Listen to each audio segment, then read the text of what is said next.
పురుసత్తుగా పొద్దెక్కేదానిక బజ్జున్నట్టున్నారు కదా ఇయాల. తెల్లారంగా లేవాలంటే పానం గజ్జు మనవట్టే. ఐతారం పూట నిమ్మలం చేసుకున్నట్టుర్రు. సలి అట్లున్నది మళ్ళా. ఫస్ట్ అయితే హెడ్లైన్స్ చూడుర్రి. రేపటి నుంచే అసెంబ్లీ మీటింగ్. ఎట్లుంటదో మరి పార్టీల ఫైటింగ్.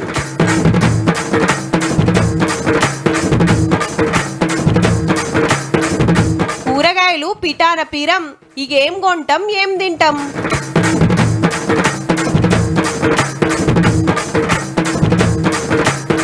సిల్వర్ లేని మిఠాయిలు దాటింది మరి 2 లక్షలు.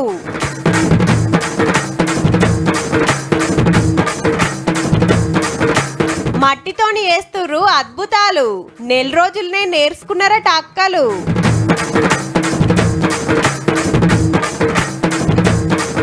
రమ్మంటున్న కాశ్మీర్ అందాలు. మునుం పెడుతుండ్రు టూరిస్టులు. ఇన్ని రోజులు ఒగలెక్క, ఇక రేపటి కాంచి ఒగలెక్క. పార్టీ లేవు, ఆఫీసులు లేవు. ఫేస్ టు ఫేస్ ఆర్ పర్ జోష్. సై అంటే సై, చూసుకుందామంటే చూసుకుందాం. మాటకు మాట, క్వశ్చన్ కు క్వశ్చన్. తగ్గుడుండని తగ్గ ఫర్ కొట్లాటకు అంతా తయారైంది. మైకులు సరియేసి పెట్టిండ్రు, బెంచీలు తుడిచిపెట్టిండ్రు. ముంగట బందోబస్తు ఉంటది జబర్దస్తు. నీ ఊరిచ్చుడు పాడుగాను. అసలు ముచ్చటేందో చెప్పు అంటురులే. చూడుర్రి మరి. రేపటి కాంచే అసెంబ్లీ షురు. చలికాలం మీటింగులు గాని ఉడుకుడికే అయ్యేటట్టున్నాయి. నీళ్లు ప్రాజెక్టులే మెయిన్ ముచ్చట్లు. కృష్ణా గోదావరిలో మనకు రావాల్సిన నీళ్ళేంది, ప్రాజెక్టులేంది, ఎప్పుడేమైంది అనేది చర్చలు చేస్తారట.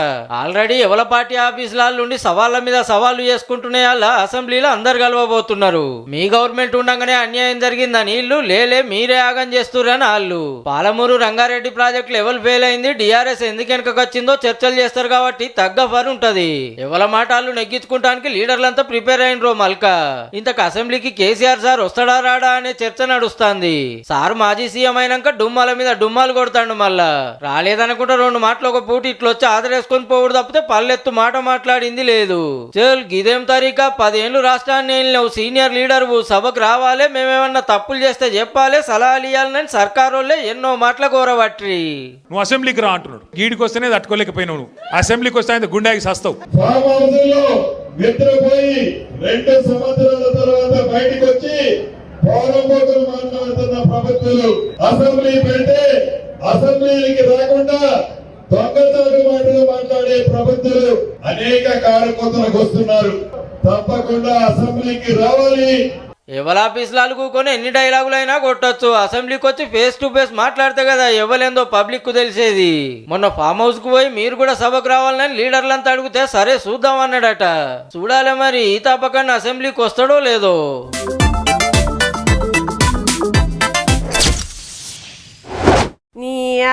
ఇంత పెద్ద ఆఫీస్లా తీన్మార్ స్టూడియోలో కూకొని కూరగాయల రేట్లు చెప్పుకునే పరిస్థితి వచ్చారా నాయన. ఇంటికి పోతే దొండకాయ బెండకాయ ముచ్చట్లేనాయి. కడుగుడు, కోసుడు, వండుడు, తోముడు పని అంటే ఈడికొచ్చినా మళ్ళగా అదే చెప్పబడుతుంది. ఐతారం పూట కౌసు ముచ్చట్లు ఇడిచబెట్టి కూరగాయల గురించి చెప్తున్నామంటే ఆటి కథ అట్లున్నది. మళ్ళా టమాటా తిందామంటే తావిస్తలేదు, బెండకాయ కొందామంటే బందుకే వస్తలేదు, చిక్కుడుకాయ చిక్కుతనే లేదు, ఆలుగడ్డ అందుతనే లేదు, వంకాయనైతే వండే కోపే లేదు. ఆవు మరి ఏది ముట్టుకున్నా బగ్గుమంటున్నాయి రేట్లు. టమాటా ఇప్పుడు అంతా 60 రూపాయలు కిలో ఏమో అమ్ముతున్నారు. బీనెస్ వచ్చేసి 80 రూపాయలు, బటానా వచ్చేసి 60-70. ఇప్పుడైతే రేట్లు ఫుల్ రేటు. ఏది కొందామన్నా 40 రూపాయలకు తక్కువ అస్సలే లేవు. ఇక టమాటా అయితే ఎవ్వలకు అందని అనుకుంటా 60 దాకా కురుకుతుంది. ఆకుకూరలు సుతా వండుకునే పరిస్థితి లేదు. బత్తెడు పైసలు పట్టుకపోతే దోషెడు కూరగాయలు సుతా వస్తలేవు. ఇక ఏం కొంటారు, ఏం తింటారు? తక్కువనే ఉంటుంది. ఎట్లయినా ఇక కొంతమంది 2 కిలో కొంటారు, కిలో కొంటారు, కిలో కొంట కూడా అర్ధ కిలో కొంట పోతారు. ఎలా తీసుకొని వాళ్ళ ఇంటిని పరిస్థితిని పట్టుకొని కొనుక్కొని పోతారు. ఇప్పుడు నిత్యంగా అన్ని తీసుకోవాలని వచ్చాను, కానీ రేట్లు అయితే అన్ని ఎక్కువగా ఉన్నాయి. ఇక కిలో తీసుకునేది 1/2 కిలో తీసుకోవాల్సి వస్తుంది. కొనబోతే కొరివన్నట్టు పబ్లిక్ ఉంటే అమ్మబోతే అడవన్నట్టు బేరగాల పరిస్థితి ఉంది. తక్కువ తీసుకుపోయే గిరాకీ సుతా ఇటు మొఖాన్నే చూస్తలేరట. రేట్లు ఎక్కువ ఉన్నాయి అంటారు, ఆన్లైన్ కొంటారు. ఇక్కడ గిరాకులు వస్తలేరు, అంగాలు బాగా పడ్డాయి. 50 రూపాయలు 60 రూపాయలు అంటే గిరాకులు అసలు వస్తలేరు. ఎక్కడ వాళ్ళు అక్కడనే తీసేసుకుంటారు. ఖరాబ్ అవుతున్నాయి. 4 రోజులు పెట్టుకోవాలి, కథం సగం బారేయాలి, సగం హోటళ్ళకి వేయాలి. అంతే అవుతుంది పరిస్థితి. అమ్ముడు పోకుంటే ఏం చేస్తారు మరి? ఆరం సంతలతో పాటు ఆన్లైన్ అంగళ్ళు సుతా కూరగాయల బేరాలు చాలు చేసుడు. అట్లా కొంత తిప్పలైతుంది. ఇంకా కొందరేమో ఇంత దూరం కిరాయిలు పెట్రోల్ పోసుకొని మార్కెట్కి వచ్చే బదాలు రూపాయి అటో ఇటో ఇంటికాడ దుకాణాలలో కొన్నదే ఉత్తమం అనుకుంటుండ్రు. లెక్కకైతే చలికాలంలో పంట మంచిగా చేతికొస్తుంది కాబట్టి అగ్వకే రావాలి. మరి గీ తీర్ల రేట్లు ఎందుకు పెరిగినాయి అంటే లాస్ట్ టైం వచ్చినప్పుడు ఫుల్ వర్షాలు వచ్చి అన్ని కొట్టుకుపోయినాయని చెప్పారు. ఈసారి వస్తే పంట రాలేదంట. ఏదో ఒకటి ఉంటది. అప్పట్లో ఆనలు పడి పంట లాగం చేస్తే ఇప్పుడు దిగుబడి తగ్గి రేటు పెరిగిందన్నట్టు. ఇంకో 6 దినాలైతే తగ్గుతాయేమో అనుకునేరు. సంక్రాంతి దాకా ఇట్లనే ఉంటదట. చలి తగ్గి ఏరే రాష్ట్రాల నుంచి కూరగాయలు వచ్చుడు పెరిగితే తప్ప ధరలు తగ్గే కోపే లేదట. ఇప్పటికైతే ఇంతే ఇక.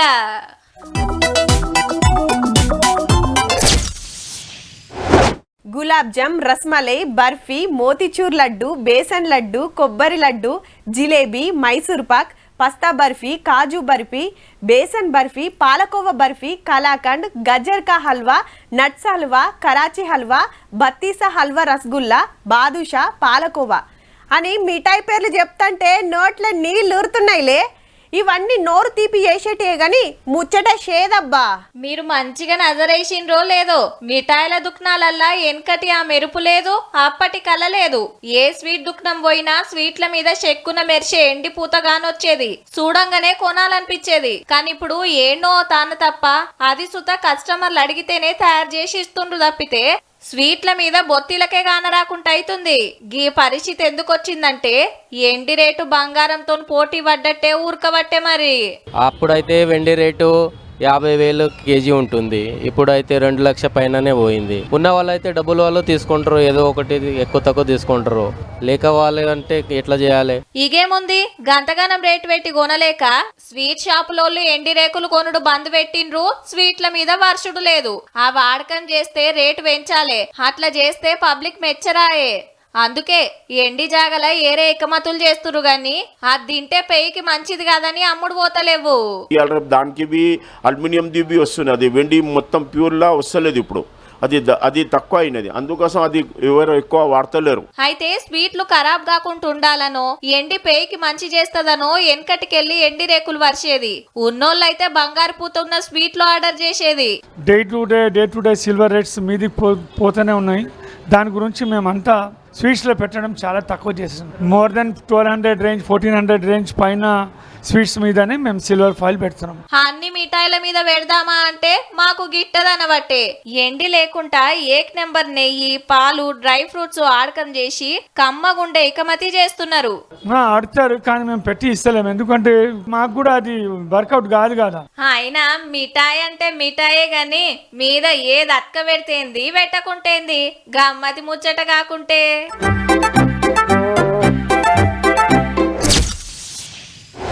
చలికాలంలో గరం కోట్ల దంద రువ్వడుంటది. అట్లనే ఎండాకాలం వస్తే టోపీలు, కుండలు, రంజన్లు, ఏసీలు, కూలర్లు కొంటారు.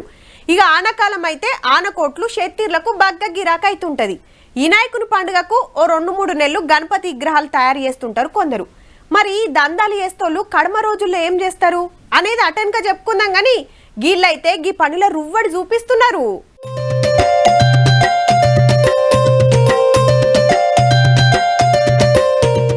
కమలం పూలు, ఏనుగు బొమ్మలు, దీపాంతలు, షాయ పట్టుకుపోయే బుడ్డ పిలెట్లు, కుక్కలు, గల్లగురుగులు, పెన్ హోల్డర్లు, ఇట్లా ఏం తక్కువ 25 తీర్ల బొమ్మలు మస్తున్నాయిలే. మొదలు మట్టినిట్లా మెత్తగా విసుక్కొని బొమ్మ తయారు చేసి ఆరబెట్టినాక ఆటికి రంగులద్దుడే కాదు తీరు తీరు డిజైన్లు సుతబోస్తున్నారు. ఆదిలాబాద్ జిల్లా శాలివాహన అక్కలు ఇల్లంతా కులవృత్తి కాబట్టి కుండలు, రంజన్లు వేసేది మునుపు. కానిప్పుడు ఇంట్లో షోకేజ్లో పెట్టుకునే అందమైన బొమ్మలకు రూపమిస్తున్నారులా. చిన్న చిన్న కుండలు, చిప్పలు తయారు చేసేవాళ్ళం. మా వాళ్ళు కుండలు, చిప్పలు సారీ మీద తయారు చేసేవాళ్ళు. మాకు ఆదాయం ఏం లేదు. అది 3 నెలలే తయారు చేస్తాం మేము. తర్వాత మేము ఖాళీగానే కూర్చుంటాం ఇంట్లో. అగో అట్లా ఖాళీగా ఉండకుండా వీళ్ళకు కళ నేర్పించి ఆళ్ళ కాళ్ళ మీద వాళ్ళు నిలబడే ఇకమతి చేసిండ్రు సర్కారోళ్ళు. బీహార్కి వెళ్ళి ట్రైనర్ ను పిలిపించి 1 నెల రోజులు ట్రైనింగ్ ఇస్తే ఇంత చక్కటి బొమ్మలు తయారు చేసుట్లా ఆర్పారయ్యిండ్రు. ఒకప్పుడు మట్టి మా చేతుల్లోనే ఉంటుండే గానీ ఇంత అందంగా దీన్ని రూపుదిద్దచ్చు అని తెలియలేదు. ఈ సార్ వాళ్ళు వచ్చి మాకు చాలా నేర్పించింది. అన్నీ నేర్చుకున్నాం. కమలం పూలు, గొర్రెలు, ఏనుగులు, కుక్క బొమ్మలు, పవర్స్, గైన్లో పెట్టే డిజైన్స్లు అన్నీ నేర్చుకున్నాం. పెయింటింగ్ అయితే మేమే చేసినామా అనిపిస్తుంది. మంచిగా ఉన్నది. ఆ 150 రూపాయలు రంజన్ పోతే ఇది చిన్న వస్తే కానీ 200, 150 300కు పోతాయని చెప్పిండు సారు. మరి వీళ్ళు బొమ్మలు తయారు చేస్తానికి మట్టి, రంగులు, కడమ వస్తువులన్నీ ఎట్లా కొనాలే అంటారేమో. ట్రైనింగ్ శిక్షణ తీసుకున్న వాళ్ళల్లో చదువుకున్న వాళ్ళు ఉంటే వారికి PMEGP కింద 2 లక్షల లోన్ కూడా ఇస్తాము. ఓ 50 మంది అక్కలు నేర్చుకున్నారు. అంత మంచిగానే ఉన్నది గాని ఇప్పుడంతా ప్లాస్టిక్ బొమ్మలు, వస్తువులే కొనవట్టిరి. వీటికి మార్కెట్ ఎట్లా అనే రందైతే కొంతున్నది. ఆఫీసర్లు గా సవలతి కూడా వేసిండ్రా అంటే అందరూ మట్టి బొమ్మలు కొంటే అటు వాతావరణం గలీజ్ కాకుంటుంటది, ఇటు అక్కలకు ఇంత గిరాకీ వేసినట్టు ఉంటది మంచిగా.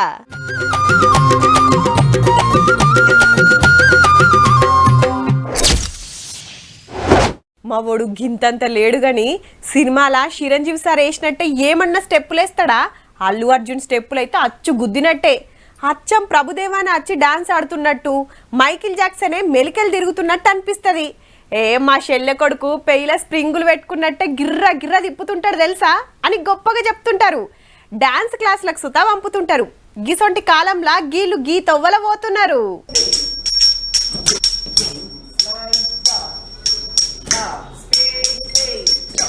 తాళానికి తగ్గట్టు బుజ్జి బుజ్జి పాదాలతోని ఏమన్నా నాట్యం చేస్తున్నారా?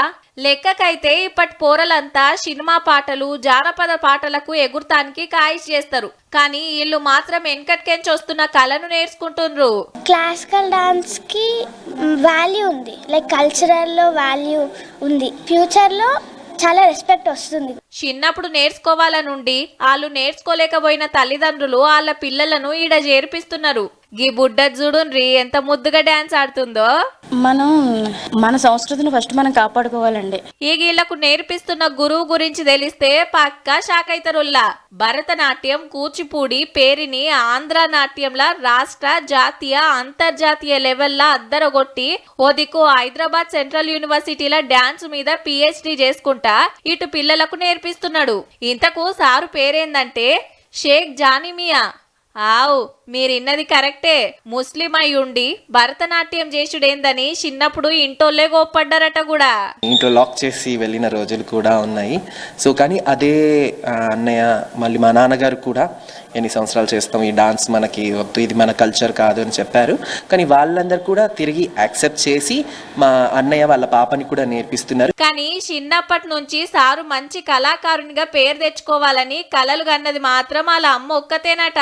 ఆ అమ్మకు నేర్చుకోవాలని ఉన్నా వాళ్ళ ఇంటోళ్ళు సుత ఒప్పుకోలేదట. గందుకే కొడుక్కు నేర్పించిందన్నట్టు. మర్చిపోవాలా నా కళ, నేనేం చేయాలని అనుకుంటే పెద్ద బాబుకి ఇంట్రెస్ట్ లేదు, పాపకి ఇంట్రెస్ట్ లేదు, చిన్న బాబుకి ఇంట్రెస్ట్ ఉంది. ఇక నా కళలన్నీ నా బాబు మీద చేసేయచ్చు. తల్లి కోసం అనే కాకుండా సారుకు సుత కాయిష్ ఉండే పాటికే ఏండ్ల కాంచెల్లి 100 మంది పిల్లలకు నేర్పిస్తున్నాడు. ఖమ్మం జిల్లా తల్లాడైతే పట్నం బీరంగూడాలు ఉండుకుంటా విద్య నేర్పిన గురువు గారి పేరు మీద డాన్స్ అకాడమీ పెట్టి కళను నలుగురికి వంచుతుండన్నట్టు.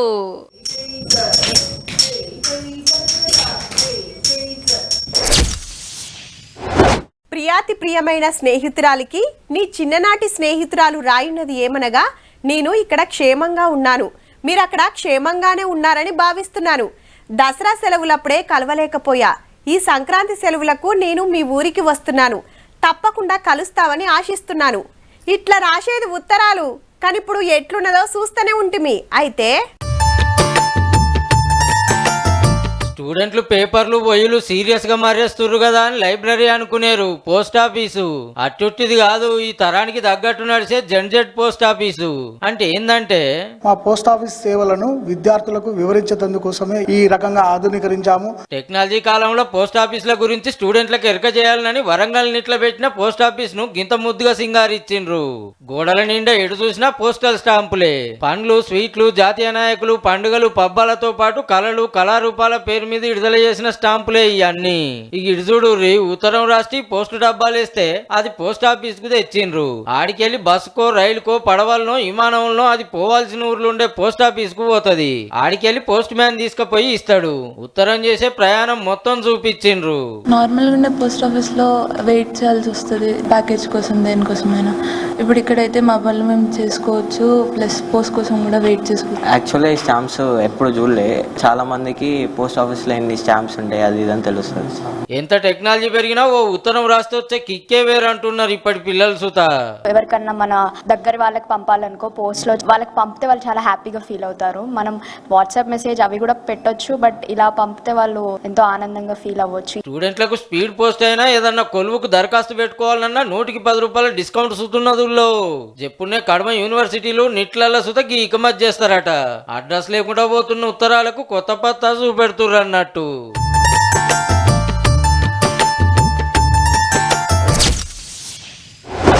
వెనకట ఇంటి ముంగటేమన్నా ఆరవోషణం అనుకోండి, ఓ మనిషి పక్క కావలు కూకునేది. లేకుంటే కుక్కలు, కోళ్ళు, గొర్రెలు, మేకలు, పందులే కాకుండా కాకులు, పిట్టలు, పావురాలు, రామచిలుకలు వచ్చి పోతం పెడుతుండేటి. కానీ ఇప్పుడు గా బుగులేం లేదు. ఆకిట్లా ఏం ఆరబోసినా కుక్కలు, కోతుల బుగులు లేకుంటే పక్కురికి పోయొచ్చేదానికి ఎట్లున్నాయో అట్లనే ఉంటాయి. ఎందుకంటే అంతగనం పక్షులు ఉండాలే కదా. ఇక ముచ్చటేందంటే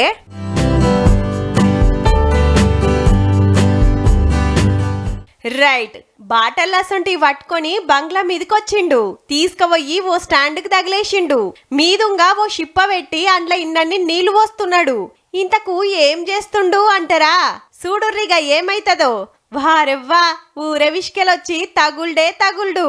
హౌ పక్షుల కోసానికి దానా నీళ్ళ సౌలతి వేసిండన్నా. నిన్నియాల్టి సంది కాదుల్లో 15 ఏండ్ల ఆయనట ఇట్లా జీవాల మంచి చెడ్డలు అరుసుకోవట్టి. పేరు గఫార్. నల్గొండ ఇస్లాంపూర్లుంటాడు. బిజినెస్ చేస్తాడట. చిన్నప్పటి సంది పక్షులంటే మస్తు పాయిరమట. దినాం ఇంత ఇంత కానరాకుంటైతున్న పక్షులను ఎట్లా ఏషన్న కాపాడాలని బంగ్లా మీద దానవెట్టుడు చాలు చేస్తే 2 పక్షులతోని చాలై ఇప్పుడు 100 పక్షులొచ్చి బొజ్జ నింపుకొని దూప తీర్చుకొని పోతున్నాయంటే సుడురిగా. మా ఇంట్లో మేము సుత పెంచుతున్నాం అంటారేమో. వాటిని బంధించి సాధేదానికంటే ఈ రకంగా వాటికి ఆహారం అందించి వాళ్ళ స్వేచ్ఛను కాపాడిన వాళ్ళం అవుతాము. చెట్లు నరికేస్తుంటిమి, గుట్టలు పోతం పెడుతుంటిమి. మీదికెళ్ళి సెల్ టవర్లు రేడియేషన్ ఇడుస్తుంటే ఇక ఏడికెళ్ళి బతుకుతాయి. గందుకే ఉన్నయన్న కాపాడాలని గిట్ల తండ్లాడుడే కాదు, పతొక్కల ఆసర కావాలని కోరుతున్నాడు. ప్రతి మనిషి ఏదో ఒక రూపంలో వారి ఇంటి పైన పెరట్లో చెట్ల కాడనో యాడనో ఒక దానా వేస్తే అవి కనుమరుగు కాకుండా మన కోసము రేపటి తరానికి మనం చూపించిన వాళ్ళం అవుతాం. వాటిని ఆన్లైన్ లా ఈ బాక్సులు బుక్ చేసిండట. మొత్తం 12 ఉన్నాయి. ఒక్కొక్క దాంట్లో కిలో దాన పడుతుంది. 4 రోజులు ఇరాం లేకుండా బుక్ వచ్చినట పక్షులు. తిప్పి కొడితే నెలకు ఓ 3000 ఖర్చు వస్తుందట. గంతే. ఇంత వేస్తే నీకేమన్నా వస్తుందా అన్నా అని అడిగితే ఎంత ఒత్తిడిలో ఉన్నా కూడా ఈ పక్షుల రాగాలు వినేసరికి వాటికి ఆహారం అందించడం నాకు ఎంతో మనశ్శాంతి కనిపించడం, ఒత్తిడిని దూరం చేసుకోవడము. గదన్నట్టు మనసు నిమ్మలం అనిపిస్తది. అవిటిని కాపాడినట్టు ఉంటది. మనుషులను మనుషులే గానని ఈ రోజుల్లా పక్షుల కోసానికి తండ్లాడుతున్నావంటే గఫార్ అన్నా నువ్వు గ్రేట్ అన్నా.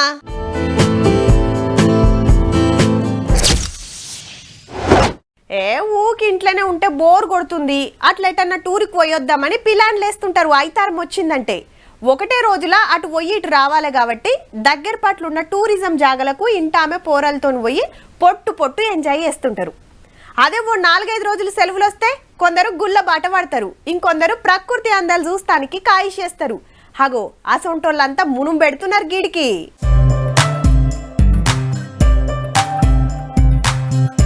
ప్రకృతి అందాల నడుమ మంచు ఆనల తడిసి ముద్దయిన్రు టూరిస్టులంతా. జమ్మూ కాశ్మీర్ గుల్మార్గ్ అందాలకు ఫుల్ ఫిదా అవుతున్నారు. అగో కొండలు, లోయలు, రోడ్లు, ఇండ్లు, బండ్లు మొత్తం మంచు దుప్పటి కప్పుకున్నట్టే ఉన్నది. ఇక కొందరు స్కీయింగ్, స్నో బోర్డింగ్ చేస్తుంటే ఇంకొందరు ఆసియాలనే ఎత్తు మీదకెళ్ళి పోయే కేబుల్ కార్లు ఎక్కి ఎంజాయ్ చేస్తున్నారు. ఇంటోళ్ళు దోస్తులతోని బర్ఫ్ గడ్డల నడుమ -14-15 డిగ్రీల చల్లదనంలా ఆడుకుంటుంటే మస్త్ అనిపిస్తుంది అనుకొస్తున్నారు టూరిస్టులు. గుల్మార్గ్ ఆకి సిర్ఫ్ బర్ఫ్ లగా హై, बहुत अच्छा जगह, बहुत अच्छा लगा. రోడ్లెమ్మటి బర్ఫు ఇంతెత్తుతోని పేర్కపోతే డోజర్లతోని సాఫ్ చేస్తున్నారు. అటు హిమాచల్ ప్రదేశ్ మనాలికి సుతా మునుం పెడుతున్నారు. ఆగో జలపాతమే గడ్డగడితే ఆడ నిలబడి ఫోటోలు వీడియోలు గుంజుకుంటుండ్రు. మంచు కొండలలో నిలబడి తేటగాలి వీల్చే భాగ్యం దక్కిందని ఫుల్ ఖుషి అవుతున్నారు ఢిల్లీకెంచొచ్చినోళ్ళు. फ्रेश एयर में जब आप ब्रीथ करते हो तो उसका एक अलग ही सुकून मिलेगा इन पहाड़ों में आकर के आपको. तो आप जब यहाँ आए तो ट्रैक जरूर कीजिए. स्नोफॉल हुई हमने लाइव देखी तो बहुत ज्यादा मजा आ रहा है. గింత ముద్దుగా రారమ్మని ప్రకృతి పిలుస్తుంటే పోకుంటూకుంటారా? ట్రాఫిక్ చూడుండ్రి ఎంతగానం జామ్ అయిందో. ఈడనే కాదు ఉత్తర భారతదేశం అంతటా మంచు ఆనలు గురుస్తుండే వరకు ఆ అందాలు చూస్తానికి దేశం అంతటికెంచి శితం పోతున్నారు. 17 నవంబర్ నుంచి ఫిబ్రవరి దాకా జాతర జాతర సాగినట్టే ఉంటది.